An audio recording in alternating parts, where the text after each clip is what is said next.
សូមស្វាគមន៍មកកាន់ Channel ឆ្នោតលាភសំណាងរបស់ Admin ថ្ងៃនេះ Admin មានលេខតម្រុយល្អៗរបស់ឆ្នោតយួនសម្រាប់ចែកជូនពុកម៉ែបងប្អូននៅថ្ងៃទី20 ខែ 12 ឆ្នាំ 2025 នេះ ដូចនេះ Admin មិនចង់ឲ្យចំណាយពេលវេលារបស់ពុកម៉ែបងប្អូនយូរតោះយើងមកតាមដានលេខតម្រុយរបស់យើងទាំងអស់គ្នាសម្រាប់លេខតម្រុយ2លេខមានលេខ93លេខ27សម្រាប់លេខតម្រុយអូស2លេខមានលេខតម្រុយទី1អូស90និងលេខតម្រុយចុងក្រោយអូស20សម្រាប់លេខតម្រុយ3លេខមាន512គុណនិង304គុណ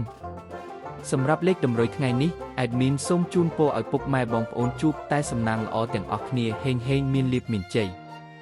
ជាចុងក្រោយសូមកុំភ្លេចជួយចុច Subscribe និង Comment ហើយដាក់សញ្ញារូបកណ្ដឹងដើម្បីជួយផ្ដល់កម្លាំងចិត្តមកកាន់ Admin ជាពិសេសងាយស្រួលតាមដានវីដេអូថ្មីនិងលេខតម្រុយល្អៗជាប្រចាំថ្ងៃជាមួយ Admin សូមគោរពលាពុកម៉ែបងប្អូនពីខ្ញុំបាទ Admin ឆ្នោតលាភសំណាង